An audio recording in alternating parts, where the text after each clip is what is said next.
Ryan Brown and his brother Benjamin were pulled over by Colorado Springs police. This was back in March. Ryan was in the passenger seat. He hit record on his cell phone. Here's what happened next.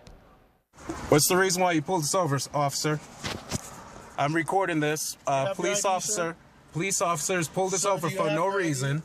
I got this on camera. Do you have your ID? I have my camera. I have my ID and I'm recording this, just to let you know. I'd like you to pass me your ID, please. And keep your hands where I can see. Am I under arrest? You failed to identify yourself, so I don't know who you are. Well, sir, you know I'm a police officer with the city of Colorado Springs. You failed to identify yourself. He would not cooperate. I just need your ID now. You failed to identify yourself. My hands are visible.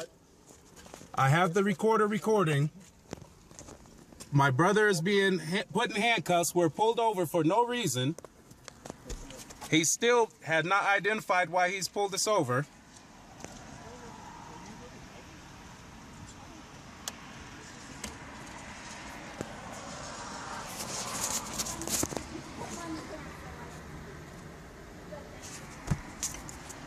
Now I'm being perceived as a threat because we're being pulled over for absolutely no reason.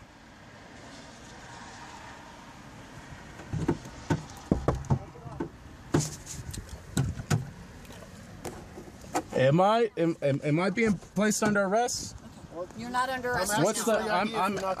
I'm asking for the reason why we're being pulled over. You have still failed to identify why you have pulled us over. I'm not pulling you. You're the passenger. Come on up. Why are you pulling me out of my car, sir? Take your hands off of me. I have not did nothing. I have not did nothing. I have no weapons. I have no weapons. You have no reason to pull me out of the car. This is assault. Turn around. Turn around. Turn around. You see this? You see this? Excessive force. And with his face down in the grass, you saw the video in. The brothers say the officers stopped the recording. They were placed in police cars and served for resisting and interfering with a public official. They ended up being charged with a few other minor offenses. And the man you saw there, Ryan Brown, he now joins me.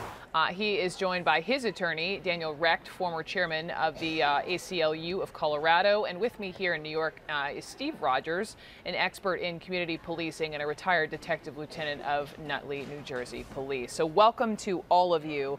And I've also have the response here from Colorado Springs Police Department. So we're going to get to that. But first, Ryan, let me just begin with you.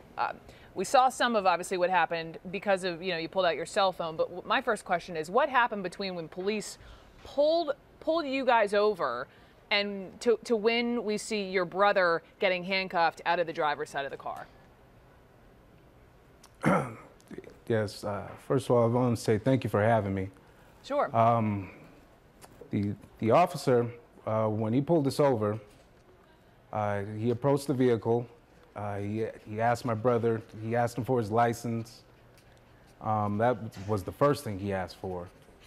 My brother explained to him that, hey, I don't have my license on me, right? We live right here. We're right down the street. We live a couple houses down. He explained that to the officer. I have no problem getting my license for you.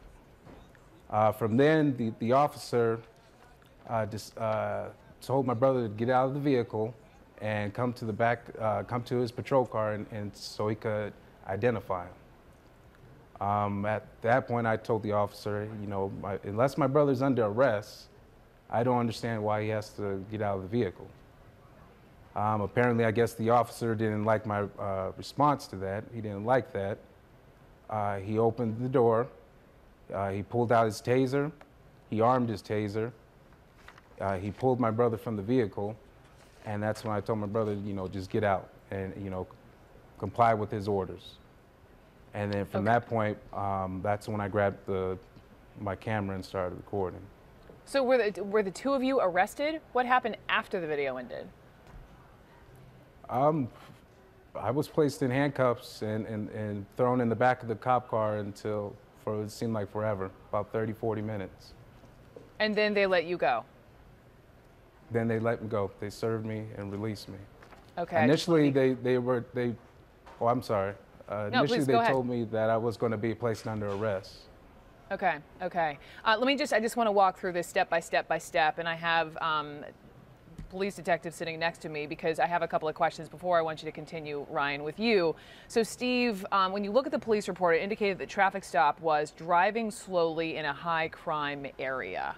Can you just explain that to me first?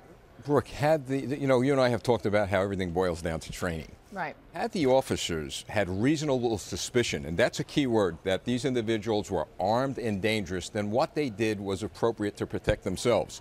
But that was not the case. When they stopped this individual to begin with, they should have told him why they stopped him. Everything went downhill after that. Because, Ryan, let me just jump back in. To be crystal clear, and you hear your voice asking, why are you pulling me over? Identify yourselves. Did they ever explain to you why they were pulling you over and answer the other questions you were asking? And he had... not. Go ahead, Steve. He had the right to know why he was pulled over. And after you pull someone over, if they fail to comply, then they're obstructing the administration of justice. But he did ask. I saw the video. He did ask dozens of times, why am I being pulled over? And what puzzled me also was he asked if he was being placed under arrest, and they clearly said no. And then he was dragged to the ground and handcuffed. So it's very puzzling as to how this incident occurred. I think there's a lack of training. And that has to be addressed. Okay, let me get back to the training, but also just to be fair to the Colorado Springs Police Department, here's what I have. It's just a line. The police department was told they cannot comment on the case because it's an active investigation. We reached out, so there's that. My other question, Ryan, your brother was getting handcuffed. You obviously pull your cell phone out. Did the officers explain to you why your brother was being handcuffed? Absolutely not. Okay, so you mentioned that they just go ahead. Oh, I'm sorry. No, they just pulled him from the vehicle, placed him in handcuffs for apparently no apparent reason. At least we were given none. Hey, Brooke, let's be clear. Why was he put in handcuffs? Because he was a young black man. That's what happened, and it was lucky enough that his brother caught this on video. And in the beginning of the video, you'll see outside of the passenger side window, and the passenger, my client sitting next to me, did nothing wrong.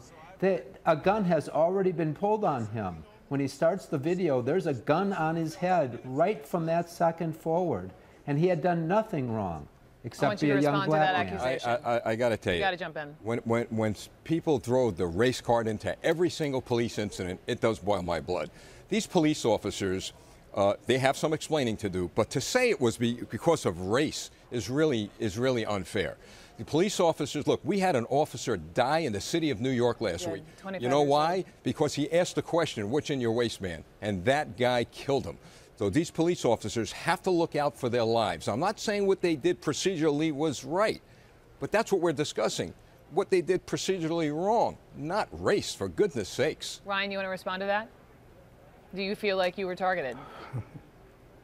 I honestly do. I feel that I was. When the officer pulled us over and he noticed that he pulled over a couple of brothers, it escalated. To have us pulled out of the vehicle for no apparent reason, to have us thrown to the ground, have my face shoved into the snow for just asking a question, I feel that's excessive. And I'm hard-pressed to believe if that was a couple of individuals in a nicer neighborhood